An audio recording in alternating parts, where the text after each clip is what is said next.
بسم الله الرحمن الرحيم مكتب التعاون للدعوة والإرشاد وتوعية الجاليات بالدمام. ألف لام ميم ذلك الكتاب لا ريب فيه هدى للمتقين الذين يؤمنون بالغيب ويقيمون الصلاة ومما رزقناهم ينفقون والذين يؤمنون بما أنزل إليك وما أنزل من قبلك وبالآخرة هم يوقنون أولئك على هدى من ربهم وأولئك هم المفلحون.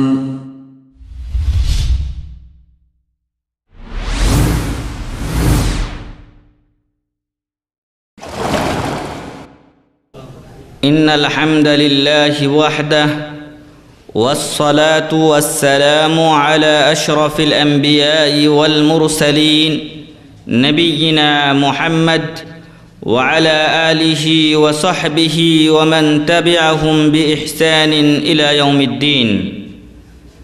أما بعد فقد قال الله تعالى في كلامه المجيد والفرقان الحميد: أعوذ بالله من الشيطان الرجيم بسم الله الرحمن الرحيم ألف لام ميم ذلك الكتاب لا ريب فيه هدى للمتقين الذين يؤمنون بالغيب ويقيمون الصلاة ومما رزقناهم ينفقون والذين يؤمنون بما أنزل إليك وما أنزل من قبلك وبالآخرة هم يوقنون أولئك على هدى من ربهم وأولئك هم المفلحون.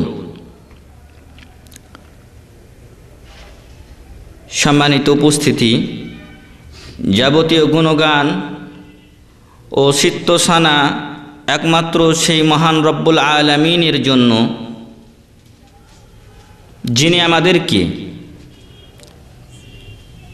তাঁর অশেষ মেহেরবানিতে, তাঁর অশেষ কৃপায় আজকের এই দিনই সমাবেশে উপস্থিত হওয়ার তৌফিক দান করেছেন। যে মহান রব্বুল আলামিন আমাকে আপনাকে অসংখ্য নিয়ামত দিয়ে আমার আপনার সামনে পিছনে ডানে বামে সব কিছু পরিপূর্ণ করে দিয়েছেন, সেই মহান রব্বুল আলামিনের শুকরিয়া স্বরূপ বলি আলহামদুলিল্লাহ। অতঃপর আমাদের প্রিয় রাসূল সাইয়্যিদুল মুরসালিন মুহাম্মাদুর রাসূলুল্লাহ সাল্লাল্লাহু আলাইহি ওয়াসাল্লামের উপরে বর্ষিত হোক দরুদ ও শান্তির ধারা। যে মহামানব এমন এক সময় এই বিশ্বের মাঝে আগমন করেছিলেন যখন এই বিশ্বের মাঝে মারামারি, কাটাকাটি, অন্যায়, রাহাজানি, জেনা, ব্যভিচার ইত্যাদি অপকর্ম এমনভাবে বিস্তার লাভ করেছিল যা ভাষায় প্রকাশ করা যায় না। তাই ঐতিহাসিকগণ তখনকার সময়টাকে আইয়ামে জাহেলিয়া বা মূর্খতার যুগ বলে আখ্যায়িত করেছেন। এতদসত্ত্বেও প্রিয় নবী মুহাম্মদুর রাসূলুল্লাহ সাল্লাল্লাহু আলাইহি ওয়াসাল্লাম অতি অল্প সময়ের মধ্যে মহান রব্বুল আলামিনের অশেষ রহমতে, অতঃপর তার প্রচেষ্টার মাধ্যমে, তাঁর অক্লান্ত সাধনার মাধ্যমে ওই বর্বর জাতিটিকে এমন এক সুশৃঙ্খল জাতিতে পরিপূর্ণ করতে বা পরিবর্তন করতে সক্ষম হয়েছিলেন যা আজও বিশ্বের মাঝে দৃষ্টান্ত হয়ে রয়েছে। সম্মানিত উপস্থিতি, আজকের আলোচনার বিষয় হল সিফাতুল মুত্তাকিন বা মুত্তাকিনদের গুণাবলী। মুত্তাকিনদের গুণাবলী, পরহেজগারদের গুণাবলী, আল্লাহ ভীরুদের গুণাবলী। এর আগে পরপর 2 সপ্তাহের আলোচনার বিষয় ছিল, একটি ছিল তাকওয়ার সংজ্ঞা ও গুরুত্ব, আরেকটিতে ছিল তাকওয়ার ফল। আমরা তাকওয়া অর্জন করলে আমাদের কোনো লাভ আছে নাকি আমাদের ক্ষতি হবে, সে বিষয় নিয়ে আমার আগের সপ্তাহের আলোচনা ছিল। আজকের বিষয় হচ্ছে তাকওয়া যারা অর্জন করবেন, যারা মুত্তাকিন বলে নিজেদেরকে দাবি করবেন, তাদের মাঝে কি কি গুণ থাকা দরকার, নাকি যে কেউ মুত্তাকিন বলে দাবি করলে মুত্তাকিন হয়ে যেতে পারবে, এই বিষয় নিয়ে আজকের আলোচনা। আমি আপনাদের সামনে মহাগ্রন্থ আল কোরআনুল কারীমের শুরু থেকে কয়েকটি আয়াত পেশ করেছি, যেখানে মহান রব্বুল আলামিন মুত্তাকিনদের বা পরহেজগারদের, আল্লাহ ভীরুদের, সংযমশীলদের কিছু গুণাবলী তুলে ধরেছেন। আশা করছি ইনশাআল্লাহ এই আয়াত কটিকে সামনে রেখেই আমার আলোচনার ইতি টানব। ওমা তৌফিক ইল্লা বিল্লাহ। সম্মানিত উপস্থিতি, মহান রব্বুল আলামিন এই মুত্তাকিন বা পরহেজগারদের গুণাবলী বর্ণনা করতে গিয়ে পবিত্র গ্রন্থ আল কোরআনুল কারীমের শুরুতেই আমরা বলতে পারি, সূরাতুল বাকারার শুরু থেকেই ইরশাদ করছেন, বিসমিল্লাহির রহমানির রহিম, আলিফ লাম মিম। আমরা অনেকে জানি যে পবিত্র গ্রন্থ আল কোরআনুল কারীমের বিভিন্ন সূরার শুরুতে এরূপ কিছু শব্দ রয়েছে, এরূপ কিছু অক্ষর রয়েছে, আলিফ লাম মিম অথবা তাহা, নুন, কফ, ইয়াসিন। তো এই অক্ষরগুলিকে হরুফুল মুকাত্তাআত বলা হয়। হরুফুল মুকাত্তাআত, এই অক্ষরগুলির অর্থ আল্লাহু আ'লাম। এই অক্ষরগুলির অর্থ আল্লাহু আ'লাম, মহান রব্বুল আলামিনই ভালো জানেন। যদিও অনেক মুফাসসিরগণ তাঁদের ধারণা প্রসূতভাবে অথবা আন্দাজ করে বিভিন্ন অর্থ অনেক সময় বলেছেন, কিন্তু অধিকাংশ মুফাসসিরদের মতে এগুলোর অর্থ মহান রব্বুল আলামিনই ভালো জানেন, এগুলোর অর্থ কোনো মানুষ জানে না। তাই এগুলোকে বলা হয়েছে হরুফুল মুকাত্তাআত। এরপরে মহান রব্বুল আলামিন ঘোষণা করছেন, যালিকাল কিতাবু লা রাইবা ফীহ। এই মহাগ্রন্থ আল কোরআনুল কারীম এমন একটি গ্রন্থ যার মাঝে সামান্যতম সন্দেহের অবকাশ নেই। আমি আপনি যখন বই রচনা করি, আমি আপনি যখন পত্রিকায় লেখালেখি করি, আমি আপনি যা কিছুই করি না কেন, যদি কিছু লেখনির কাজ করি, তখন আমি আপনি চ্যালেঞ্জ করতে পারি না যে আমার এই লেখার মধ্যে কোনো ভুল নেই।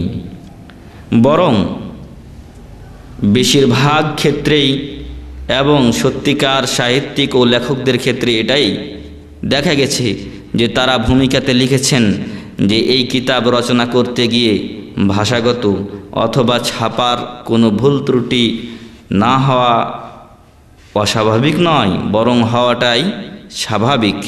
অতএব কোনো সম্মানিত পাঠক যদি এই বইয়ের মাঝে কোনো ভুল ত্রুটি ধরতে পারেন বা তার কাছে ধরা পড়ে, তবে আমাদেরকে জানালে ইনশাআল্লাহ আমরা পরবর্তীতে সংস্করণের চেষ্টা করব।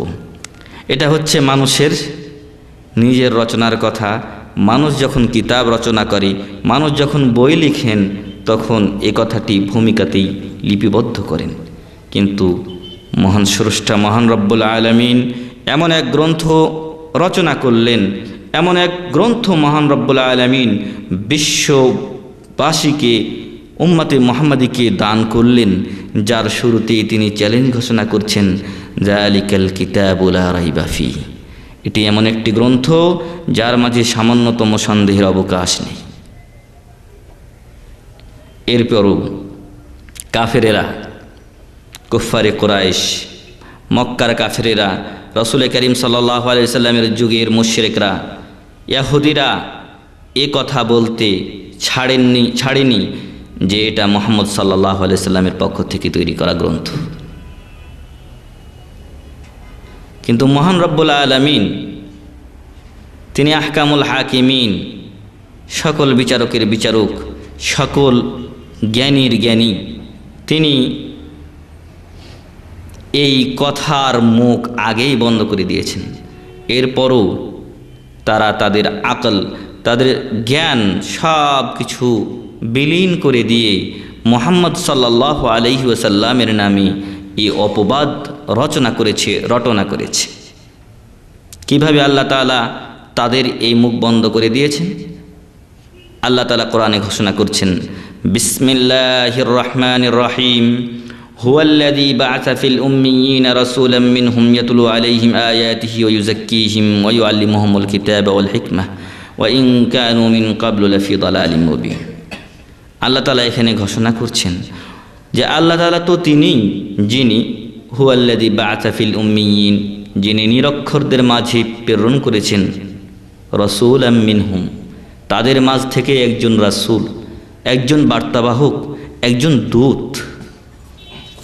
ইয়াতলু আলাইহিম আয়াতিহি ওয়া ইউযাক্কিহিম, তার কাজ হলো যে তিনি মহান রব্বুল আলামিনের আয়াতগুলি তাদের কাছে পাঠ করবেন, পড়ে শোনাবেন।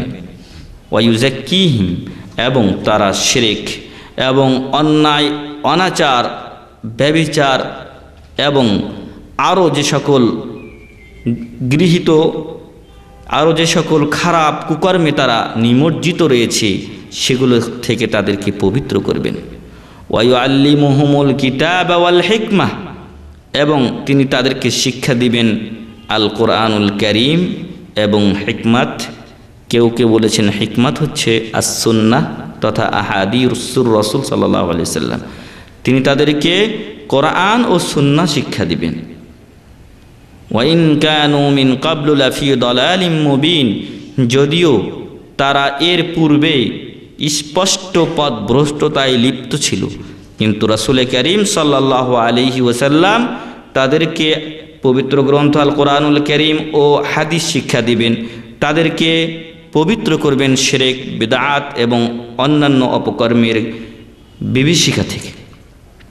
সম্মানিত উপস্থিতি, যে কথা বলছিলাম যে মহান রব্বুল আলামিন কাফেরদের মুখকে আগেই বন্ধ করে দিয়েছেন। কিভাবে বন্ধ করলেন? আল্লাহ এই আয়াতের শুরুতেই বলেছেন, হুয়াল্লাযী বা'আসা ফিল উম্মিয়িনা, বলা হয়েছে উম্মিদের মাঝে, তাদের মধ্য থেকে একজনকে তিনি রাসূল বা বার্তাবাহক হিসেবে প্রেরণ করেছেন। উম্মি বলা হয় যিনি লিখতে জানেন না, পড়তেও জানেন না। এই লেখা দেখে দেখে অনেকে আছে খুব জ্ঞানী, কথাবার্তা শুনলে মনে হবে যে মনে হয় কত বড় না সার্টিফিকেটের অধিকারী, কিন্তু দেখবেন যে হয়তো পড়তে জানে না অথবা লিখতে জানে না। তো রাসূল কারীম সাল্লাল্লাহু আলাইহি ওয়াসাল্লামকে প্রেরণ করা হয়েছিল, পাঠানো হয়েছিল নিরক্ষর ব্যক্তিদের মধ্য থেকে। তিনি কোনো লেখা পড়তে পারতেন না, তিনি কোনো কিছু লিখতে জানতেন না। অতএব যদি এই কোরআন নিজের পক্ষ থেকে তৈরি করতে হয় তবে অবশ্যই তাকে লিখতে জানতে হবে। যদি লিখতে না জানেন কি করে আপনি লিখবেন, কি করে আপনি রচনা করবেন? আবার যদি আপনি পড়তেও না জানেন তাহলে আগের কিতাবগুলো থেকে তো আপনি নকলও করতে পারবেন না। আরেক কিতাব পড়ে, তাওরাত পড়ে, ইঞ্জিল পড়ে, জাবুর পড়ে বা তৎকালীন সময়ের যারা সাহিত্যিক ছিলেন তাদের কিছু কবিতা, তাদের কিছু সাহিত্য, এগুলো পড়ে তো তিনি লিখতে পারতেন, কিন্তু পড়ার জ্ঞানই যে তাকে দেওয়া হয়নি। অতএব তারা যে বলেছে যে কোরআন মুহাম্মদ সাল্লাল্লাহু আলাইহি ওয়াসাল্লামের পক্ষ থেকে রচিত বা রচনা করা গ্রন্থ, এতে তারা মিথ্যাবাদী। তারা জানে যে যিনি লিখতে জানেন না, যিনি পড়তে জানেন না, তিনি কিছু রচনা করতে পারেন না।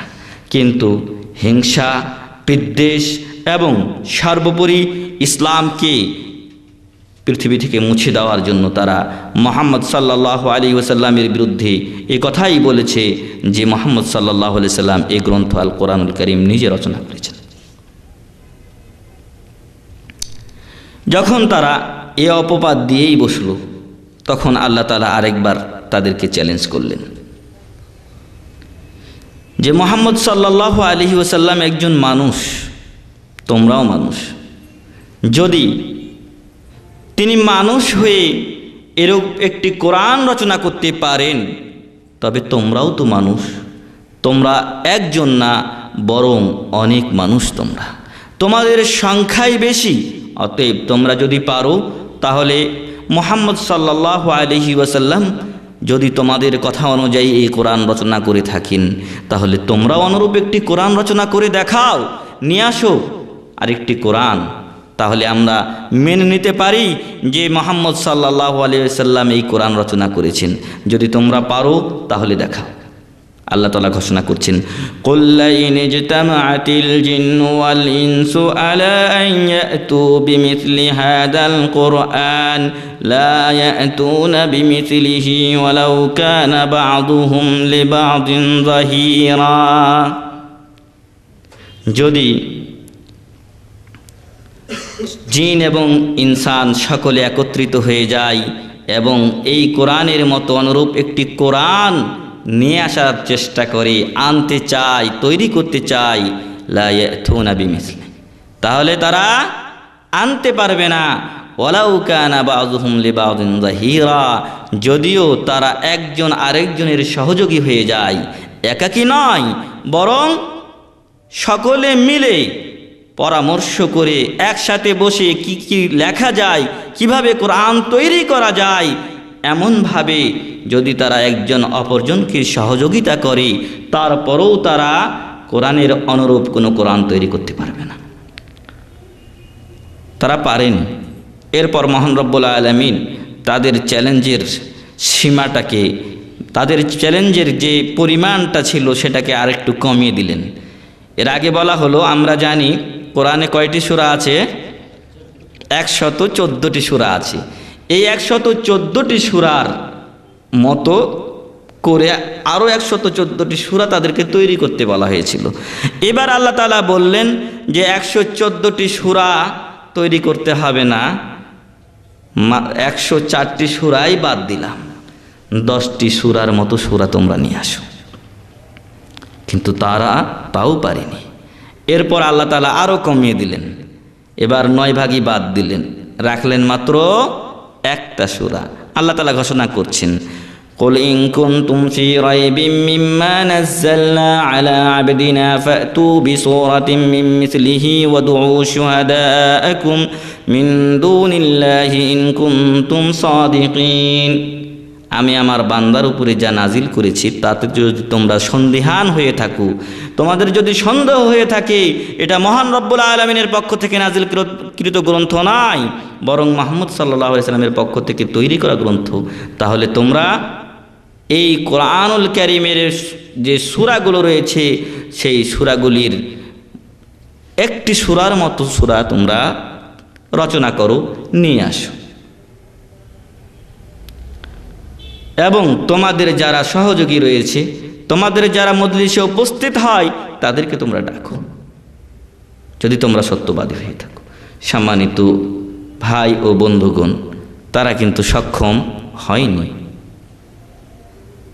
তাই মহান রব্বুল আলামিনের জন্যই শোভা পায়, মহান রব্বুল আলামিন যিনি ভুলের অনেক অনেক ঊর্ধ্বে, সেই মহান রব্বুল আলামিনের জন্য শোভা পায় যে তিনি চ্যালেঞ্জ ঘোষণা করবেন তার গ্রন্থ আল কোরআনুল কারীমের শুরুতে। তাই তো তিনি সত্যিই বলছেন, যালিকাল কিতাবু লা রাইবা ফি। এই মহাগ্রন্থ আল কোরআনুল কারীম এমন একটি গ্রন্থ যার মাঝে সামান্যতম সন্দেহের অবকাশ নেই। এরপর তিনি বলছেন, যেটা আমাদের আজকের বিষয়, হুদাল্লিল মুত্তাকিন।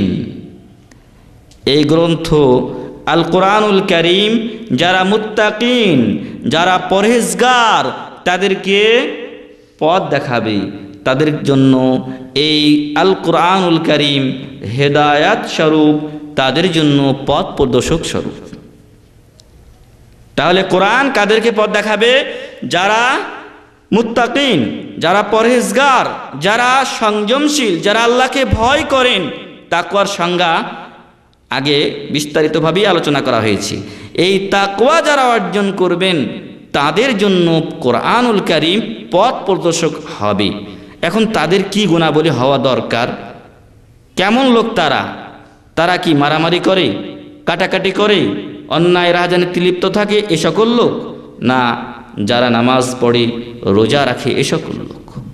আল্লাহ তাআলা পবিত্র গ্রন্থ আল কোরআনুল কারীমের পরবর্তী অংশে এই ঘোষণা করছেন, الذين يؤمنون بالغيب ويقيمون الصلاة,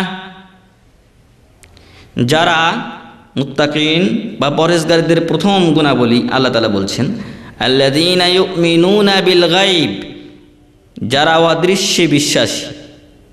অদৃশ্য কোন জিনিস? যা আমার আপনার ধরা ছোঁয়ার বাইরে, যা আমি আপনি কোনো দিন দেখিনি, যা আমি আপনি কোনো দিন শুনিনি, না শুনিনি ভুল বলেছি, যা আমি আপনি কোনো দিন দেখিনি সেটাই হচ্ছে গায়েব। আমাদের যে দেখার শক্তি রয়েছে, এই দেখার শক্তির বাইরে যেটা যেটা আমরা না দেখেই বিশ্বাস করি সেটাই হচ্ছে গায়েব। তো আল্লাহ তাআলা বললেন যে আল্লাযীনা ইউমিনুনা বিল গায়ব, যারা অদৃশ্যে বিশ্বাস স্থাপন করে, এটা হলো মুমিনদের 1 নম্বর গুণ। এখন অদৃশ্য কি কি জিনিস যেটাতে মুমিন গুণ, যেটাতে মুত্তাকিন গুণ বিশ্বাস করে থাকেন বা বিশ্বাস রাখেন, আমরা যদি একটু ভেবে দেখি তাহলে সেখানে আমাদের সামনে উদ্ভাসিত হবে যে আমরা মহান রব্বুল আলামিনকে কোনো দিন দেখিনি। আমরা মহান রব্বুল আলামিনকে কোনো দিন দেখিনি, অতএব এটা গায়েব। এটা গায়েব, অদৃশ্যের এলেম, অদৃশ্যে বিশ্বাস। আমি আপনি নিজের প্রভুকে না দেখেই বিশ্বাস করি যে মহান রব্বুল আলামিন আল্লাহ তাবারক ওয়া তাআলা, তিনি আমার আপনার সৃষ্টিকর্তা, তিনি আমার আপনার রিজিক দাতা, তিনি এই বিশ্ব চরাচর পরিচালনা করছেন, তিনি সব কিছুর ব্যবস্থাপক। এ কথা আমি আপনি বিশ্বাস করি, প্রত্যেক নামাজে পড়ে থাকি, প্রত্যেক রাকাতে পড়ে থাকি আলহামদুলিল্লাহি রাব্বিল আলামিন আর রহমানির রহিম মালিকি ইয়াউমিদ্দিন। এখানে মহান রব্বুল আলামিনের কাজগুলি কিছুটা বর্ণনা করা হয়েছে। তো আমি আপনি মহান রব্বুল আলামিনকে না দেখেই বিশ্বাস করি, এটাও গায়েবের অন্তর্ভুক্ত। তবে মহান রব্বুল আলামিনকে দেখার ব্যাপারে আকীদার একটা মাসালা এখানে স্মরণ হলো, এই জন্য আপনাদের জানার বা জ্ঞাতার্থে বলতে হচ্ছে যে মহান রব্বুল আলামিনকে দেখার ব্যাপারে বিশ্বের মানুষগুলি 3 ভাগে বিভক্ত। কয় ভাগে? 3 ভাগে বিভক্ত। একদল বলছে যে মহান রব্বুল আলামিনকে কোনোভাবেই দেখা যাবে না, মহান রব্বুল আলামিনকে কোনোভাবেই দেখা যাবে না, দুনিয়াতেও দেখা যাবে না, আখিরাতেও দেখা যাবে না। যদি আল্লাহ নিরাকার হয় তো দেখা যাবে? আল্লাহ যদি নিরাকার হয় তাহলে তো আর দেখা যাবে না। তো এই জন্য একদল বলছেন যে আল্লাহকে কোনো জায়গায় দেখা যাবে না, আরেক দল বলছে যে আল্লাহকে সব জায়গায় দেখা যাবে। সব জায়গাতেই আল্লাহ, সামনে যেটাই দেখে এটার মধ্যেই আল্লাহ আছে। এরা আল হুলুল ওয়াল ইত্তেহাদে বিশ্বাসী। যেই জন্তুই দেখুক না কেন এর মাঝে আল্লাহ আছে। তো এটা হলো দ্বিতীয় দল। আরেক দল, এবং আল্লাহর রহমতে তারাই হচ্ছেন সঠিক পথপ্রাপ্ত আহলুস সুন্নাহ ওয়াল জামাআহ। তাদের বিশ্বাস হলো যে মহান রব্বুল আলামিনকে দুনিয়াতে দেখা সম্ভব নয়, দুনিয়াতে দেখা সম্ভব নয়, তবে পরকালে আল্লাহকে দেখা যাবে। মুসা আলাইহিস সালাতু ওয়াস সালাম আল্লাহর কাছে প্রার্থনা করেছেন। তিনি বলেছিলেন ক্বালা রাব্বি আরিনি আনজুর ইলাইক, যে হে আল্লাহ, তোমার দিকে দেখার একটু সুযোগ করে দাও আমাকে। ক্বালা লান তারানি, আল্লাহ তাআলা বললেন লান তারানি, লান তাকিদের জন্য ব্যবহার হয়ে থাকে। লান তারানি, তুমি আমাকে দেখতে পারবে না। ওয়ালাকিন ইনজুর ইলাল জাবাল, তবে তুমি ওই পাহাড়ের দিকে লক্ষ্য করো। ফাইন ইস্তাকাররা মাকানাহু ফাসাউফা তারানি, যদি তার স্থানে সেটা অবিচল থাকতে পারে, স্থায়ী থাকতে পারে, তাহলে তুমি আমাকে দেখতে পাবে। ফালাম্মা তাজাল্লা রাব্বুহু লিল জাবালি জাআলাহু দাক্কা ওয়া খাররা মূসা সাইকা। যখন আল্লাহর তাজাল্লি, আল্লাহর নূর ওই পাহাড়ে পড়ল, তখন পাহাড় ছিন্ন ভিন্ন হয়ে গেল, পাহাড় ভেঙে গেল। মূসা আলাইহিস সালাতু ওয়াস সালাম বেহুশ হয়ে গেলেন। তাহলে এখান থেকে আমরা প্রমাণ পাই যে মহান রব্বুল আলামিনকে যদি দেখা দুনিয়াতে সম্ভব হতো, তাহলে যিনি দেখতে চেয়েছিলেন মহান রব্বুল আলামিনকে তিনি দেখতে পেতেন। মূসা আলাইহিস সালাতু ওয়াস সালাম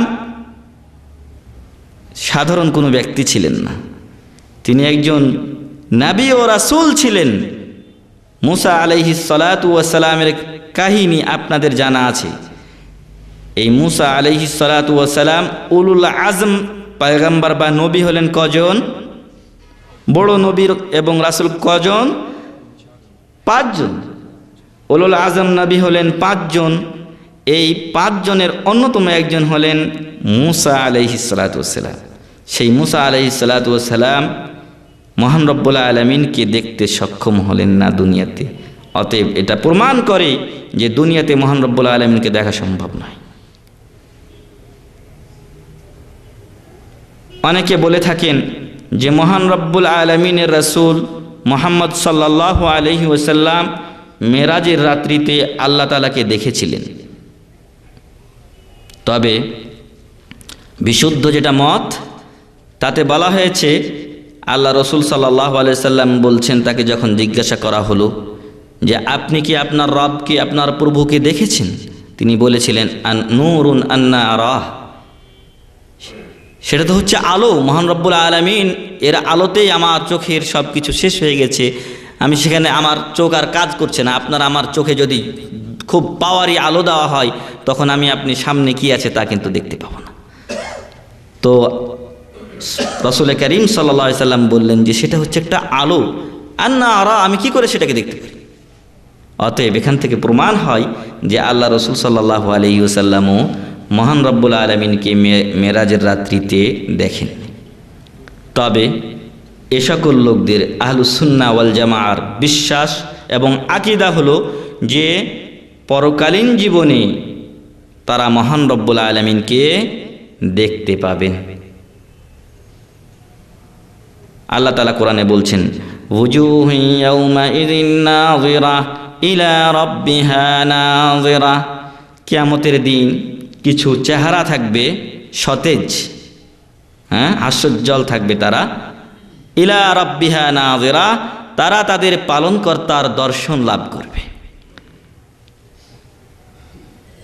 অপর হাদিসে পাওয়া যায়, যেখানে রাসূল করিম সাল্লাল্লাহু আলাইহি ওয়াসাল্লাম ইরশাদ করছেন যে কিয়ামতের দিনে যখন জান্নাতীদেরকে জান্নাতে প্রবেশ করানো হবে এবং সকল নিয়ামত তাদেরকে দিয়ে দেওয়া হবে, এরপর তাদেরকে মহান রব্বুল আলামিন জিজ্ঞাসা করবেন যে তোমরা কি আর কিছু চাও?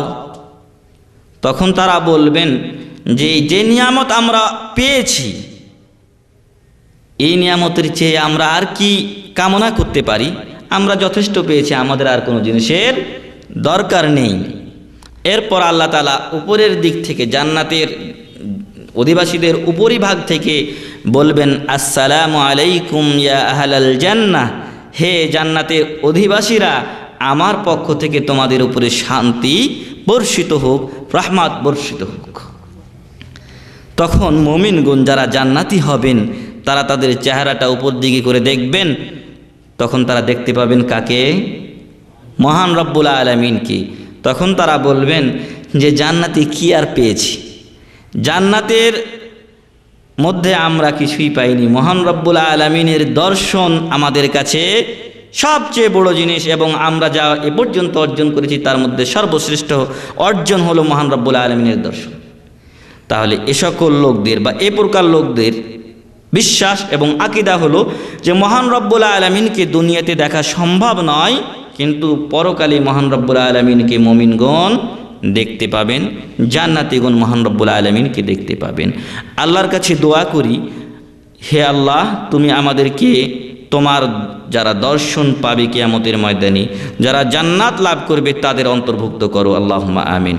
সম্মানিত ভাইয়েরা, তাহলে আমরা জানলাম যে মহান রব্বুল আলামিনকে দেখার ব্যাপারে মানুষেরা তিন ভাগে বিভক্ত। এক প্রকার হচ্ছে তারা বিশ্বাস করে যে আল্লাহকে কোনো ক্রমে দেখা সম্ভব নয়। আরেক প্রকার বলে থাকে যে যেখানে সেখানেই আল্লাহকে দেখা যায়। হ্যাঁ, আমাদের দেশের পীরেরা অনেক কিছুই দেখে থাকে, তার মধ্যে অনেকে হয়তো আল্লাহকেও দেখে থাকে, অনেকের কাছে আল্লাহ স্বয়ং এলহামও করে থাকে। নাউযুবিল্লাহি মিন যালিক। তো এ সকল আকিদা, এ সকল বিশ্বাস ভ্রান্ত বিশ্বাস। বরং সঠিক বিশ্বাস হলো যেটি 3 নাম্বার বলেছে আহলুস সুন্নাহ ওয়াল জামাআর আকিদা, যে মহান রব্বুল আলামিনকে দুনিয়াতে দেখা সম্ভব নয়, তবে কিয়ামতের ময়দানে যারা মুমিন, যারা পরহেজগার, যারা জান্নাতি, তারা মহান রব্বুল আলামিনকে দেখবেন। তো যে কথা বলছিলাম, মুত্তাকিনদের প্রথম গুণ আল্লাযীনা ইউমিনুনা বিল গায়ব, যারা অদৃশ্যে বিশ্বাসী, যারা না দেখেই বিশ্বাস করে। তার মধ্যে 1 নাম্বার জিনিস, মহান রব্বুল আলামিনকে না দেখেই আমরা বিশ্বাস করি। এরপর আমরা জানি মহান রব্বুল আলামিনের এক প্রকার সৃষ্টি হচ্ছেন ফেরেশতাগণ, কিন্তু এই ফেরেশতাগণকে কি আমরা দেখেছি?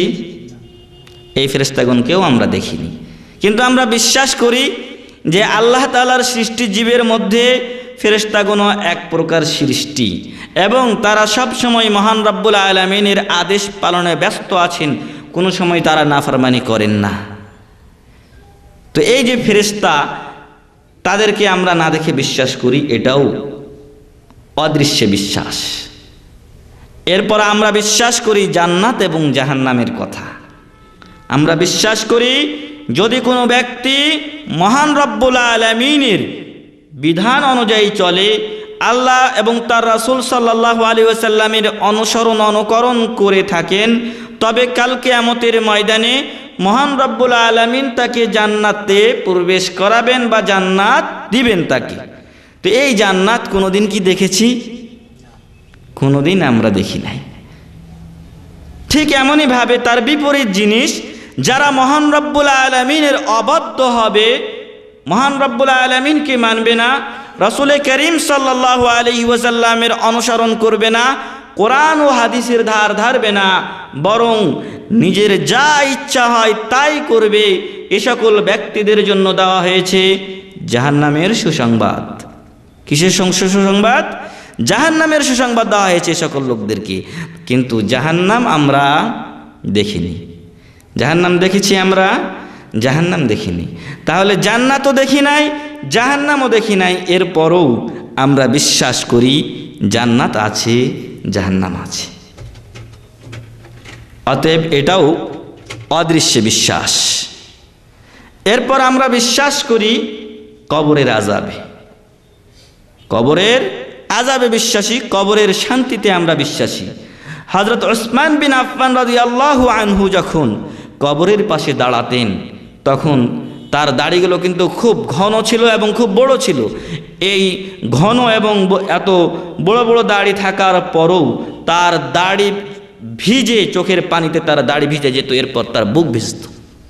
তাকে জিজ্ঞাসা করা হলো যে আপনাকে দেখেছি অন্য আরও কঠিন পরিস্থিতির মোকাবেলা করতে, কিন্তু তখন তো আপনি কাঁদেননি, কিন্তু কবরের কাছে আসলে আপনার কি হয় যে এই কবরের পাশে এসে আপনি অঝর নয়নে কাঁদতে থাকেন? ওসমান বিন আফফান রাদিয়াল্লাহু আনহু আশারায়ে মুবাশশারার একজন। এরপরও তিনি এরূপ কাঁদতেন এবং তিনি বলছেন যে হে আল্লাহ রাসূল সাল্লাল্লাহু আলাইহি সাল্লামের সাহাবী, এই কবর হলো প্রথম মঞ্জিল, কবর হলো প্রথম মঞ্জিল।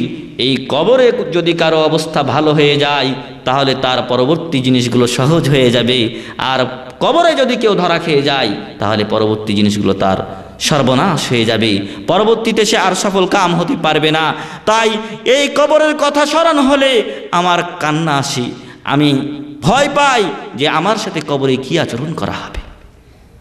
সম্মানিত ভাই এবং বন্ধুগণ, যদি আশারায়ে মুবাশশারার একজন এবং ইসলামের তৃতীয় খলিফা হয়ে যিনি এমন কিছু কাজ করেছেন যার এক একটি কাজের জন্য আল্লাহ রাসূল সাল্লাল্লাহু আলাইহি সাল্লাম তাকে জান্নাতের সুসংবাদ দিয়েছেন, বেশ কিছু কাজ তিনি করেছেন, যার প্রতিটির জন্য আল্লাহ রসুল সাল্লাল্লাহু আলাইহি সাল্লাম তাকে জান্নাতের সুসংবাদ দিয়েছেন। আল্লাহ রসুল সাল্লাল্লাহু আলাইহি সাল্লাম তাকে শাহাদাতের সুসংবাদ দিয়েছেন। এরূপ একজন সাহাবী যখন কবরের পাশে তিনি দাঁড়াচ্ছেন, তখন তার চোখ দিয়ে পানি পড়তে পড়তে তার শরীর ভিজে যাচ্ছে। কোথায় আমরা তাদের তুলনায়? তো সম্মানিত বন্ধুগণ, যে কথা বলছিলাম যে এই কবরের আযাবে আমরা বিশ্বাসী, কবরের শান্তিতে আমরা বিশ্বাসী, কিন্তু আমরা কোনোদিন কবরের আযাব দেখি নাই, কবরের শান্তিও আমরা দেখি নাই, কিন্তু বিশ্বাস করি। আমাদেরকে রাসূল করিম সাল্লাল্লাহু আলাইহি সাল্লাম বলেছেন, মহান রব্বুল আলামিন তার পবিত্র গ্রন্থ আল কোরআনুল কারীমে এই জান্নাত জাহান্নামের কথা আমাদের সামনে তুলে ধরেছেন। আমরা তাই না দেখেই জান্নাত, এই কবরের শাস্তি এবং কবরের শান্তিতে বিশ্বাস করি। এটাও অদৃশ্যের বিশ্বাস। এরপরে আমরা বিশ্বাস করি আল্লাহ তাআলা তার পবিত্র গ্রন্থ আল কোরআনুল কারীমে বলছেন, বিসমিল্লাহির রহমানির রহিম, ইন্না আ'তাইনাকাল কাউসার। হে মুহাম্মদ সাল্লাল্লাহু আলাইহি ওয়াসাল্লাম, আমি আপনাকে হাউজে কাউসার দান করেছি। তো আমরা হাউজে কাউসার কোনোদিন দেখেছি? হাউজে কাউসার দেখিনি। আল্লাহ তাআলা বলেছেন যে আমি আমার রসুল সাল্লাল্লাহু আলাইহি ওয়াসাল্লামকে হাউজে কাউসার দান করেছি। আমরা বিশ্বাস করি আল্লাহ রসুল মুহাম্মদ সাল্লাল্লাহু আলাইহি ওয়াসাল্লামকে কিয়ামতের ময়দানে হাউজে কাউসার দেওয়া হবে। আল্লাহ রসুল সাল্লাল্লাহু আলাইহি ওয়াসাল্লাম নিজেও এই হাউজে কাউসারের গুণাবলী বর্ণনা করেছেন। এই হাউজে কাউসারের গুণাবলীতে আমরা বিশ্বাসী, কিন্তু আমরা এগুলো কোনোদিন দেখিনি, তাই এটাও অদৃশ্যের বিশ্বাস। এরপর আমরা আমাদের বাংলা ভাষায় বলে থাকি ফুলসিরাত। হ্যাঁ, তো এই ফুলসিরাতে কিন্তু আমরা বিশ্বাসী। ফুলসিরাত কি? এটা হচ্ছে জাহান্নামের উপরে একটা ব্রিজ আল্লাহ তাআলা কিয়ামতের দিন করবেন। এই ব্রিজের উপর দিয়ে সবাইকেই পার হতে হবে। তো যাদের নেকির পরিমাণ বেশি, যাদের ভালোর পরিমাণ বেশি, এই সকল লোকদের মধ্যে কেউ আছেন টর্নেডোর গতিতে তারা পার হয়ে যাবেন, চোখের পলকে বাতাসের মতো তারা চলে যাবেন। কেউ আছে তাদের চাইতে একটু কম, কেউ আর একটু কম, কেউ দৌড়ে যাবেন, কেউ আস্তে আস্তে হেঁটে হেঁটে যাবেন, কেউ কোনো রকম যাবেন। আবার কেউ আছেন যখন ফুলসিরাতের উপর তারা উঠবেন, মুসলিম শরীফের হাদিসে বলা হয়েছে এর গুণাবলী যে এটা রাস্তার দুই ধারে বা পুলের দুই ধারে, ব্রিজের দুই ধারে কাঁটা লাগানো আছে। তো যারা গুনাহগার, তাদের গুনাহগুলির কারণে এ সকল কাঁটা আংটাতে তাদেরকে আঘাত করবে। যখন আঘাত করবে তখন এগুলো ছিঁড়ে যাবে। আল্লাহ তাআলা আমাদেরকে সেখান থেকে হেফাজত করুন, আল্লাহুম্মা আমিন। তো এই আমার আপনার গোশতগুলো আল্লাহ না করুক আমরা সেখানে এরকম শিকার হই। তো যে সকল লোকদের আমলনামা খারাপ হবে বা নেকির পরিমাণ কম হবে অথবা কিছু গুনাহ থাকবে, এ সকল লোকদের কারো একটা দুইটা আঁচড় লাগবে, কারো চারটা পাঁচটা, কারো পাঁচটা সাতটা, কারো 10টা, কেউ হয়তো কোনো রকম একটা হয়তো লাগবে, কিন্তু আস্তে আস্তে কোনো রকমভাবে এই ঠেলা ঘোষা করতে করতে কিছু ফকির মিসকিন আপনারা দেখবেন যে এই পিছনের উপরে তাদের চলাফেরা করে। তো এই কেউ আছে এইভাবে গড়তে গড়তে গড়তে কোনো রকমভাবে যাবে। আর অন্যদের অবস্থা হবে যারা জাহান্নামী হবে, তাদের নিচে কিন্তু সরাসরি জাহান্নাম, তারা নিচে পড়ে যাবে। সম্মানিত উপস্থিতি, যে কথা বলছিলাম যে এই জিসের এই ফুলসিরাত দেখেছি, এই ফুলসিরাত আমরা দেখি নাই। এরপরও আমরা ফুলসিরাতে বিশ্বাসী। যদি কেউ ফুলসিরাতকে অস্বীকার করে মুমিন থাকবে না। যে কথাগুলো বললাম, যে বিষয়গুলো অদৃশ্য বলে আপনাদের কাছে উল্লেখ করেছি, এর যে কোনো একটি যদি কেউ অস্বীকার করে মুমিন থাকবে না। অতএব এ সকল জিনিস আমরা না দেখেই বিশ্বাস করি, এবং এই না দেখে বিশ্বাস করাটাই হচ্ছে মুমিন এবং মুত্তাকিনদের প্রথম গুণ। আল্লাহ বললেন, হুদাল লিল মুত্তাকিন আল্লাযীনা ইউমিনুনা বিল গায়ব, যারা অদৃশ্যে বিশ্বাস স্থাপন করে। অতএব যখন আমি আপনি অদৃশ্যে বিশ্বাস স্থাপন করলাম, কবরের আযাব এবং শান্তি, জান্নাত জাহান্নাম, হাউজে কাউসার, ফুলসিরাত ইত্যাদি বিশ্বাস স্থাপন করলাম, মহান রব্বুল আলামিন এবং ফেরেশতাগণের উপর বিশ্বাস স্থাপন করলাম, তখন আমার আপনার জন্য কি দরকার? জান্নাত জাহান্নামের কথা জানলাম, তো জান্নাত জাহান্নামের জন্য কিছু আমল করা দরকার। যারা বিশ্বাস স্থাপন করে তারা এর জন্য আমল করে, কিন্তু আমি আপনি বিশ্বাস স্থাপন করলাম, এগুলোকে বিশ্বাস করলাম কিন্তু আমল করলাম না, নাজাত হবে? কোনো ক্রমেই নাজাত সম্ভব নয়। অতএব এগুলোর উপরে বিশ্বাস স্থাপনের সাথে সাথে পরকালীন জীবনে জাহান্নাম থেকে মুক্তির ব্যবস্থা করতে হবে। মহান রব্বুল আলামিনের নিষেধকৃত জিনিস থেকে বিরত থাকার মাধ্যমে এবং জান্নাত লাভের চেষ্টা করতে হবে তার দেওয়া আদেশ পালনের মাধ্যমে। এরপর মহান রব্বুল আলামিন বলছেন ওয়ায়ুকিমুনাস সালাহ, এবং তারা নামাজ কায়েম করে। তারা নামাজ কায়েম করে, তারা নামাজ পড়ে বা নামাজ আদায় করে এমনটি বলা হয়নি, বলা হয়েছে নামাজ কায়েম করে। ইকামাতুস সালাহ বলা হয়েছে, ইফআলুস সালাহ বলা হয় নাই। কারণ নামাজ বা সালাত যদি আমাকে আপনাকে কায়েম করতে হয় তবে সালাতের কিছু রুকুন আছে, কিছু ওয়াজিব আছে, কিছু শুরুত আছে, এই সব কিছু সহকারে আমাকে আপনাকে সালাত আদায় করতে হবে। আমি আপনি যদি ওযু ছাড়াই নামাজে দাঁড়িয়ে যাই, নামাজ হবে? নামাজ হবে না।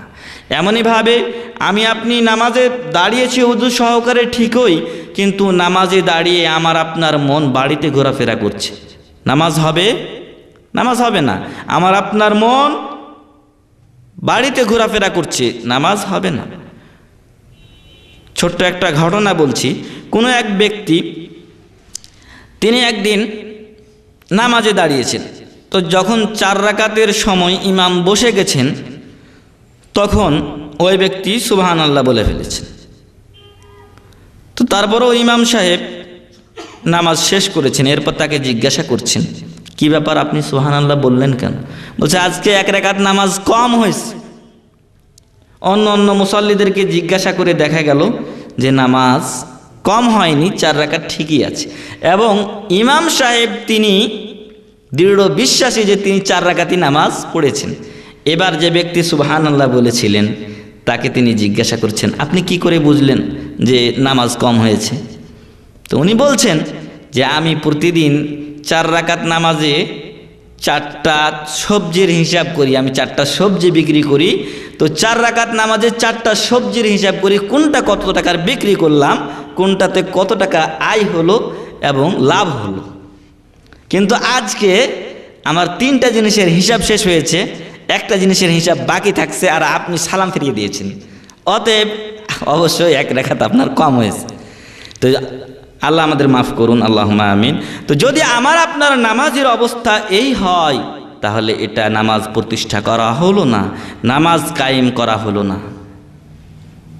কিন্তু আজকে আমাদের অবস্থা এমন হয়েছে যে অধিকাংশ মানুষ নামাজ থেকে অনেক অনেক দূরে, নামাজের খবরই নাই আমাদের।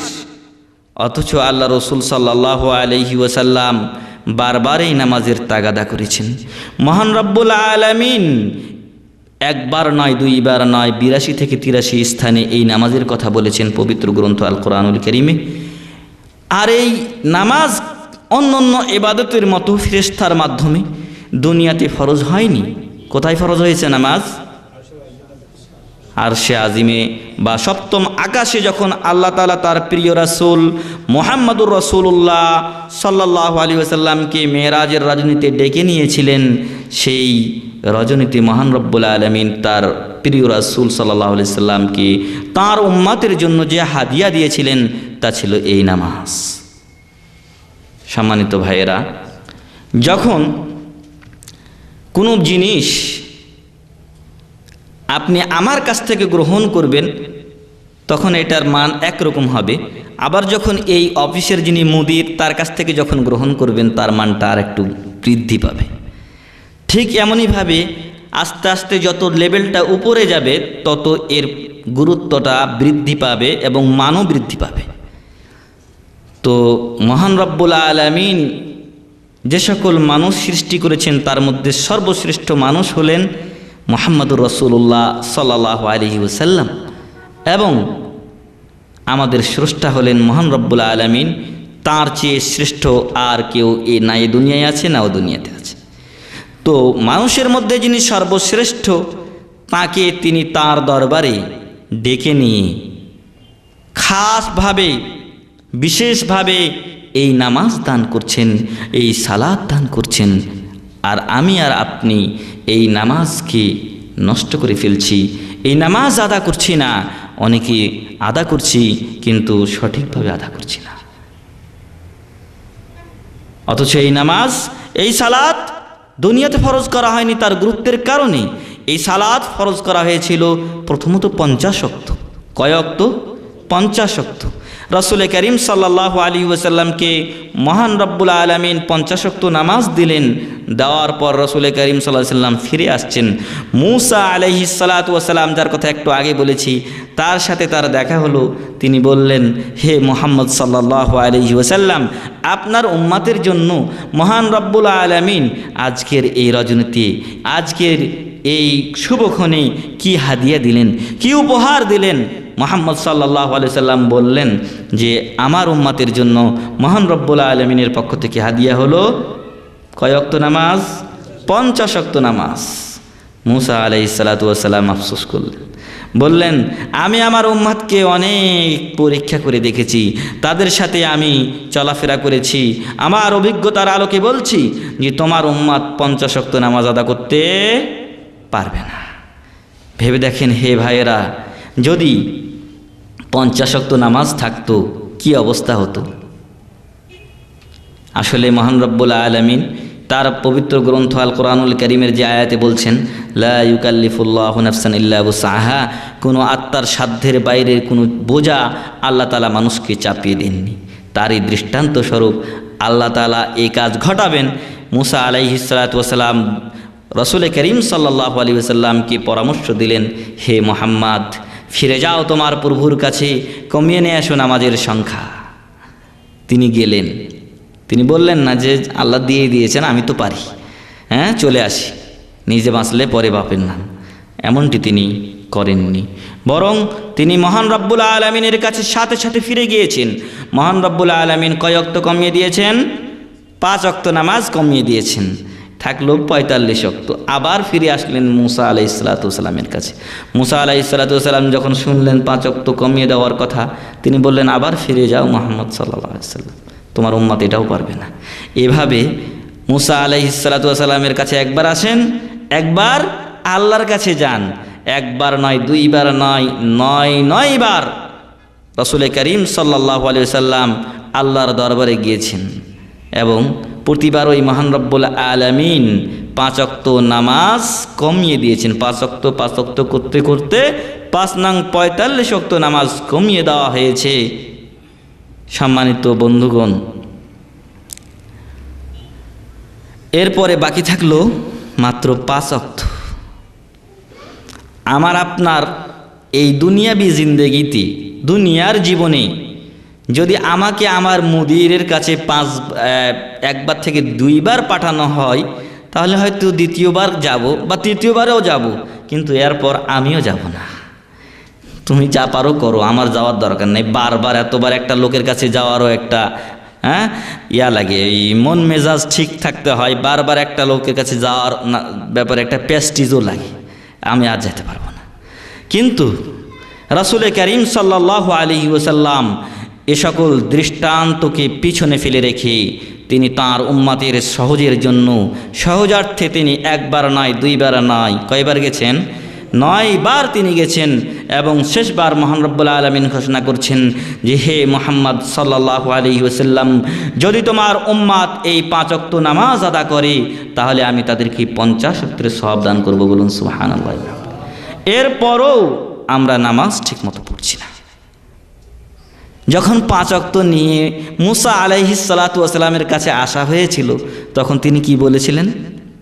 বলেছিলেন আবার তো আল্লাহর কাছে যেতে মুহাম্মদ সাল্লাল্লাহু আলাইহি সাল্লামকে, কারণ তিনি এরূপ এক উম্মাতকে চড়িয়েছিলেন। তিনি এরূপ এক উম্মাতের নবী ও রাসূল ছিলেন। তিনি তাদের স্বভাব, তিনি তাদের চরিত্র বুঝতে পেরেছিলেন।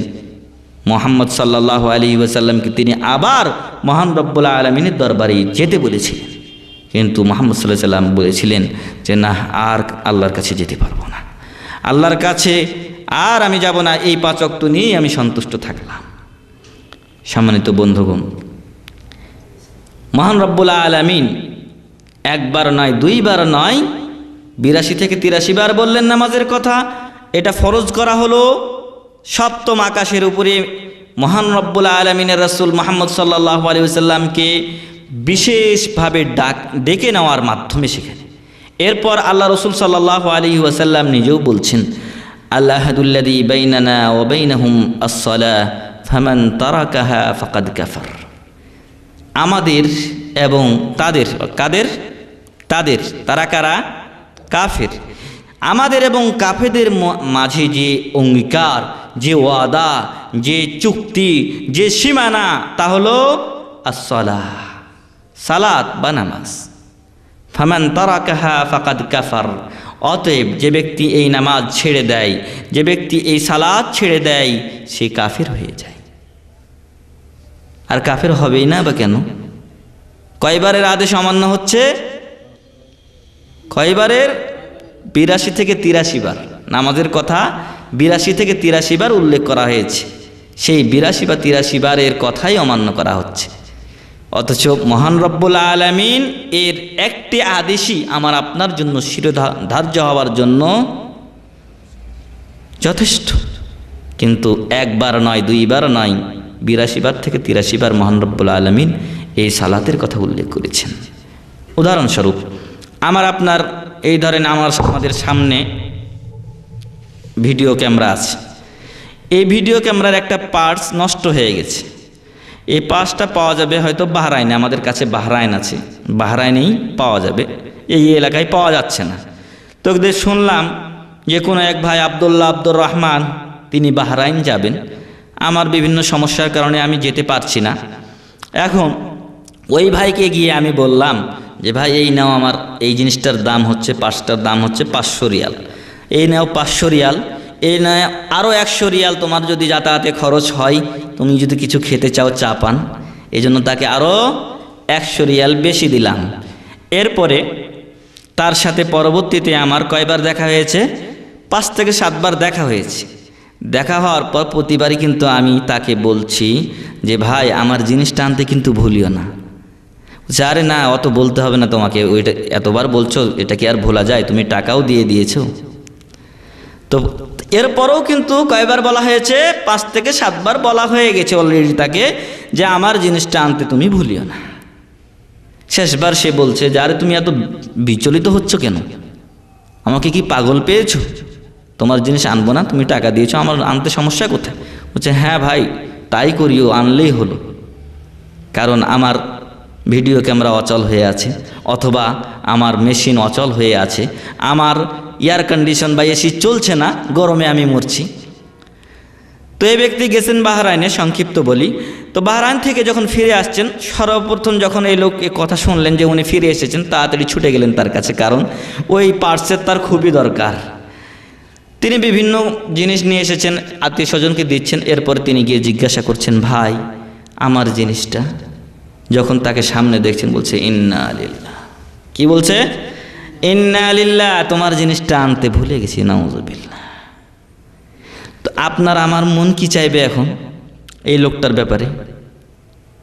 মনে চাইবে যে ফিলিপিনিরা যেরকম বাংলাদেশিকে জবাই করে খেয়ে ফেলেছে, ঠিক এরকমই মনে হয় যেন আমি আপনি তাকে জীবন্ত চিবিয়ে খাই। 5 বার 7 বার বললাম, টাকাও দিলাম, সে এত কিছু বলল, তারপরও আমার জিনিসটা সে নিয়ে আসে নাই।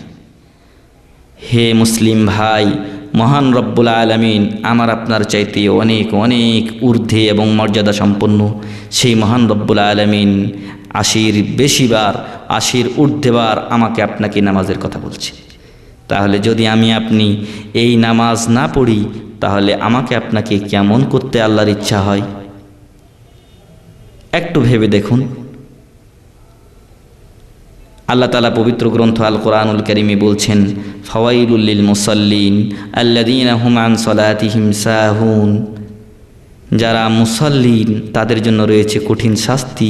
কেউ বলছেন ওয়াইল নামক দোজকের শাস্তি, ওয়াইল নামক দোজকের ওয়াদির শাস্তি, যেটাই হোক না কেন তাদের জন্য শাস্তি। নামাজি যারা তাদের জন্য শাস্তি। এরা আবার কেমন নামাজি? আল্লাহ তাআলা বললেন আল্লাযীনা হুম আন সালাতিহিম সাহুন, যারা তাদের নামাজে অলসতা করে, অবহেলা করে, সঠিকভাবে নামাজ আদা করে না। যারা সঠিকভাবে নামাজ আদা করে না তাদের জন্য, তারা নামাজ পড়েন তবে টাইম বে টাইম করেন, অথবা অলসতা বশত পড়তেছে, নামাজে দাঁড়াইছে, কোনো গুরুত্ব নেই, এরূপভাবে তারা নামাজ আদা করে কিন্তু ছেড়ে দেয় না, আদা করে। এরা মুসাল্লিনদের বা নামাজিদের কাতারে অন্তর্ভুক্ত। তবে আল্লাযীনা হুম আন সালাতিহিম সাহুন, নামাজে তারা অলসতা করে, অবহেলা করে। আল্লাযীনা হুম ইউরাউন, তারা মানুষ দেখানো নামাজ পড়ে, নামাজ পড়ে তবে মানুষ দেখানো নামাজ পড়ে। তো এদের জন্য বলা হচ্ছে কঠিন শাস্তি। তাহলে যে ব্যক্তি মনে করছেন যে শুক্রবারের দিন এক ওয়াক্ত নামাজ জোহরের জুম্মার দিন আদায় করলাম, আমি বড় মুসলমান, তার ঈমান ঠিক আছে? কোশ্চিন কালেও না। আমি আপনি দৈনন্দিন যদি 3 বারের জায়গায় 2 বার খাই তাহলে পেটটা চোঁচো করে, আর যদি সপ্তাহে একদিন খাই তাহলে তো আমার আপনার আর ডিউটিতে যাওয়া লাগবে না। তাহলে কি করে আমি আপনি সপ্তাহের একদিনে এক ওয়াক্ত নামাজ পড়ে মনে করতে পারি যে আমি আপনি পাক্কা মুমিন? অনেককে দেখবেন যদি বলা হয় ভাই তুমি নামাজ পড়ো না, নামাজ যদি মানুষ ছেড়ে দেয় তাহলে কুফরিতে লিপ্ত হয়, কাফের হয়ে যায়, তখন বলবে যা বেটা তোর এই মাসলা রাখে, হ্যাঁ তো আমি নামাজ না পড়লে কি হয়েছে, তোর চাইতে ঈমানটা আমার মজবুত আছে। নাউযুবিল্লাহ। সম্মানিত ভাইয়েরা, অতএব আমাদেরকে নামাজের প্রতি, সালাতের প্রতি যত্নবান হতে হবে। নামাজ এবং সালাত আমাদেরকে সঠিকভাবে আদায় করতে হবে। সাথে সাথে আমার আত্মীয় স্বজন, আমার পাড়া প্রতিবেশী, আমার আপনার নিজের যারা আত্মীয় রয়েছে, অনেকেই হয়তো নামাজ পড়েন না, আমার আপনার রুমমেট আছে, আমার আপনার কর্মের সাথী রয়েছেন যারা নামাজ পড়েন না, তাদেরকে আমরা নামাজের দাওয়াত দেই। আল্লাহ তাআলা আমাদের সবাইকে নামাজি হিসেবে গড়ে ওঠার তৌফিক দান করুন, আমিন। এরপর বলা হচ্ছে যে ওয়ামিম্মা রাযাকনাহুম ইউনফিকুন, আর আমি তাদেরকে যে রিজিক দিয়েছি সেই রিজিক থেকে তারা কি করে? ব্যয় করে। মুত্তাকিনদের 3 নম্বর গুণ ওয়ামিম্মা রাযাকনাহুম ইউনফিকুন, আমি তাদেরকে যে মাল, যে সম্পদ দিয়েছি তা থেকে তারা আল্লাহর পথে ব্যয় করে। তাহলে এখান থেকে আল্লাহ তাআলা বুঝাতে চেয়েছেন যে তা থেকে ব্যয় করে। এর অর্থ এটাই যে যার তার যতটুকু সামর্থ্য হয় ততটুকু সে ব্যয় করে। এমনটি নয় যে আমার আপনার সম্পূর্ণ মাল ফিসাবিলিল্লাহ দিয়ে দিতে বলা হয়েছে, এমনটি নয়। আল্লাহ তাআলা একটা মিন শব্দ ব্যবহার করেছেন। মিন মানে থেকে বা হইতে।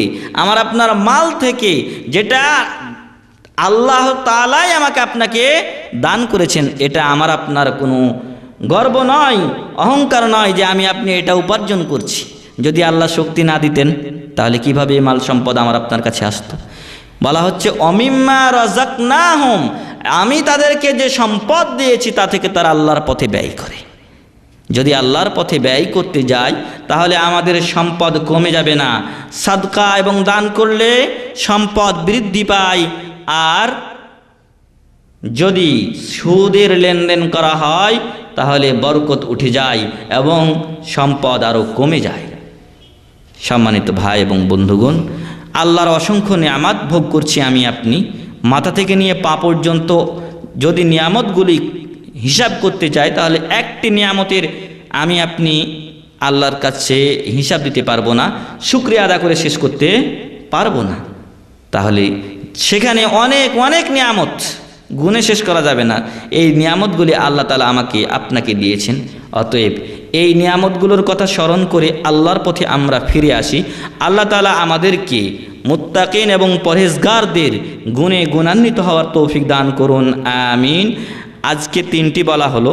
1 নাম্বার অদৃশ্য বিশ্বাস, 2 নাম্বার নামাজ কায়েম করা বা প্রতিষ্ঠা করা, 3 নাম্বার আল্লাহ তাআলা আমাদেরকে যে সম্পদ দিয়েছেন সেই সম্পদ থেকে আল্লাহর পথে ব্যয় করা, সেটা ফরজ জাকাত হতে পারে, যেটা আমার আপনার সম্পদের জাকাত হয়, অথবা নফলও হতে পারে। তাহলে এই তিনটি হলো মুত্তাকিন বা পরহেজগারদের অন্যতম গুণাবলী। ইনশাআল্লাহ পরবর্তীতে আরও বাকি তাদের যে গুণাবলীরগুলো কথা বলা হয়েছে তা বিস্তারিত আলোচনা করার চেষ্টা করব। আজকে এখানে শেষ করছি। ইয়া রাব্বাল আলামিন, হে আল্লাহ, তুমি আমাদেরকে মুত্তাকিন এবং পরহেজগারদের তালিকাভুক্ত করো, আল্লাহুম্মা আমিন। হে আল্লাহ, আমাদের সকল গুনাহ খাতাগুলিকে তুমি মাফ করে দাও, আল্লাহুম্মা আমিন। আমরা যারা এখানে উপস্থিত রয়েছি তাদেরকে তোমার দিন বুঝার এবং সে অনুযায়ী আমল করার তৌফিক দান করুন, আল্লাহুম্মা আমিন। ওয়া আখিরু দাওয়ানা আনিল হামদুলিল্লাহি রাব্বিল আলামিন।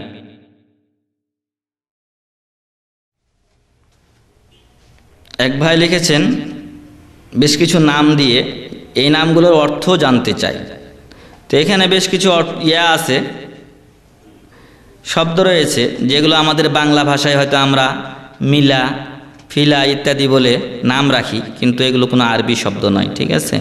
এই জন্য যখন আমি আপনি নাম রাখবো তখন আমার আপনার দেখা উচিত যে নামটার কোনো অর্থ আছে কি না, বা নামটি শিরকি নাম হয়ে যায় কি না। আমাদের দেশের অনেকের নাম আছে শাহজাহান। শাহ মানে বাদশাহ, জাহান মানে দুনিয়া, দুনিয়ার বাদশাহ। দুনিয়ার বাদশাকে আল্লাহ রাব্বুল আলামিন। তো এই জন্য এই শাহজাহান বা শাহানশাহ এই সকল নামগুলো রাখা যাবে না, অথচ আমাদের দেশের লোকেরা কিন্তু রেখে থাকে। এই জন্য এ সকল নাম যেগুলো আমরা রেখেছি সেগুলোর অনেকগুলো দেখা যায় যে অর্থ নেই। তারপর যে ভাই লিখেছেন পরবর্তীতে যোগাযোগ করবেন, ইনশাআল্লাহ আপনাকে বলে দেব। তারপর এক ভাই জিজ্ঞাসা করেছেন, এক ব্যক্তি তার চাচাতো ভাইয়ের মেয়েকে কি বিয়ে করতে পারবে? আপনাকে অনুরোধ করব যে যেখানে বিয়ে শাদীর হারাম সংক্রান্ত আয়াত উল্লেখ করা হয়েছে, হরিমাত আলাইকুম উম্মাহাতুকুম ওয়া বানাতুকুম ওয়া খালাতুকুম, হাফিজদেরকে জিজ্ঞাসা করে নেবেন, সে আয়াতের ব্যাখ্যা পড়ুন। সাথে সাথে ওই সকল লোকদের মধ্যে চাচাতো বোনের মেয়ে অন্তর্ভুক্ত নেই, চাচাতো ভাইয়ের মেয়ে অন্তর্ভুক্ত নেই, অতএব তাকে বিয়ে করতে কোনো সমস্যা নেই। তবে আমাদের দেশের সমাজে এটা খুব মারাত্মক অপরাধ, অতএব সেখানে আমি যদি গিয়ে শুরু করে দিই তাহলে ফিতনার ভয় রয়েছে। এই জন্য এখানে হিকমত অবলম্বন করতে হবে।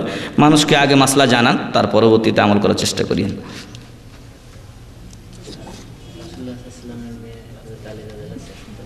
হ্যাঁ, এবং রাসূল করিম সাল্লাল্লাহু আলাইহি সাল্লামের মেয়ে ফাতেমা রাদিয়াল্লাহু আনহা আলী রাদিয়াল্লাহু আনহুর কি ছিলেন?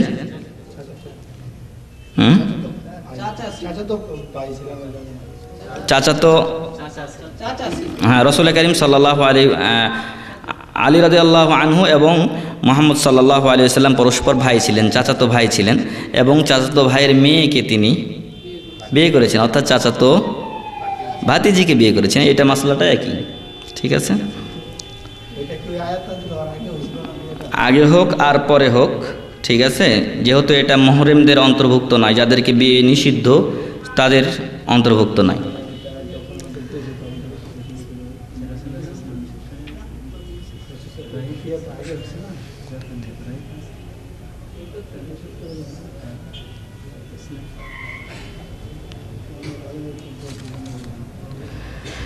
এখানে এক ভাই আব্দুল কাদের জিলানি ব্যাপারে জিজ্ঞাসা করেছেন যে জিলানি শব্দের অর্থ কী? সম্ভবত জিলানি এটা হচ্ছে একটা স্থানের নাম। তার স্থানে যেরকম আমরা বাংলাদেশি, ঠিক আছে, এভাবে আমাদেরকে বাংলাদেশি বলা হয়, ঠিক এরকম জিলান হয়তো একটা ইরাকের কোনো এক শহরের নাম হবে, সেখানে তার জন্মস্থান বলে তাকে জিলানি বলা হয়। তারপরে 11 শরীফ অর্থ কী? 11 শরীফের অর্থ বলতে যে আপনি কি বুঝিয়েছেন তা আমি বুঝতে পারি নাই। 11 শরীফটা আমি নতুন শুনছি, এবং কোথায় থেকে আসলো সেটাও আমার জানা নেই। 11 শরীফ সম্পর্কে কিছুটা আমাকে জানতে হবে। হ্যাঁ, এক সময় মা ফাতেমার নামে 10 ধামার সিন্নি করত। কেন করত? ঠিক আছে, যারা করত তাদেরকে জিজ্ঞাসা করলেই ভালো হবে। সমাজে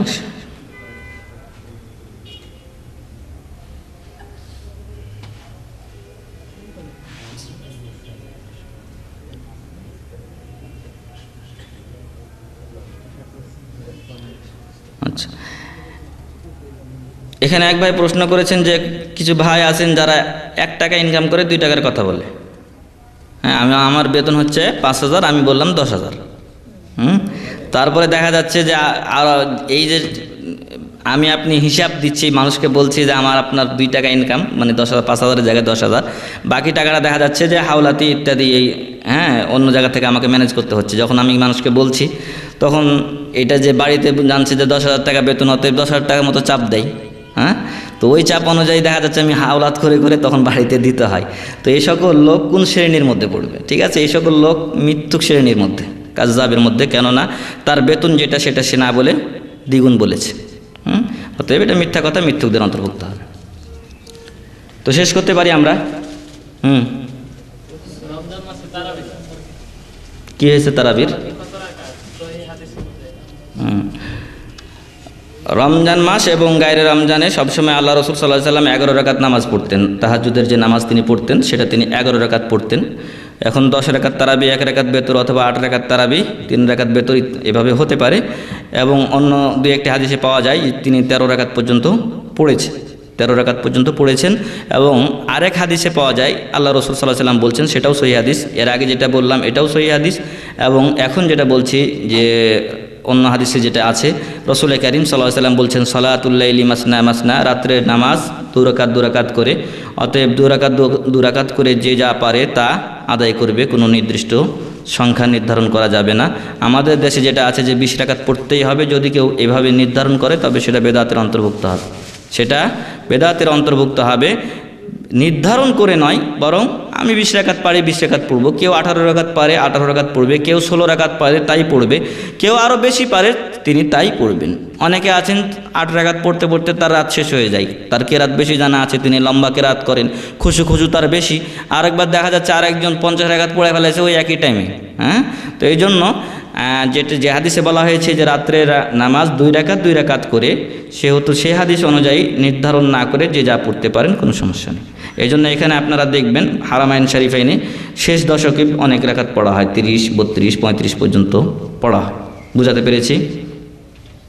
তো শেষ করি, দোয়া পড়ি। সুবহানাকা আল্লাহুম্মা ওয়া বিহামদিকা আশহাদু আল্লা ইলাহা ইল্লা আনতা আস্তাগফিরুকা ওয়া আতুবু ইলাইক। আসসালামু আলাইকুম ওয়া রাহমাতুল্লাহি ওয়া বারাকাতুহু।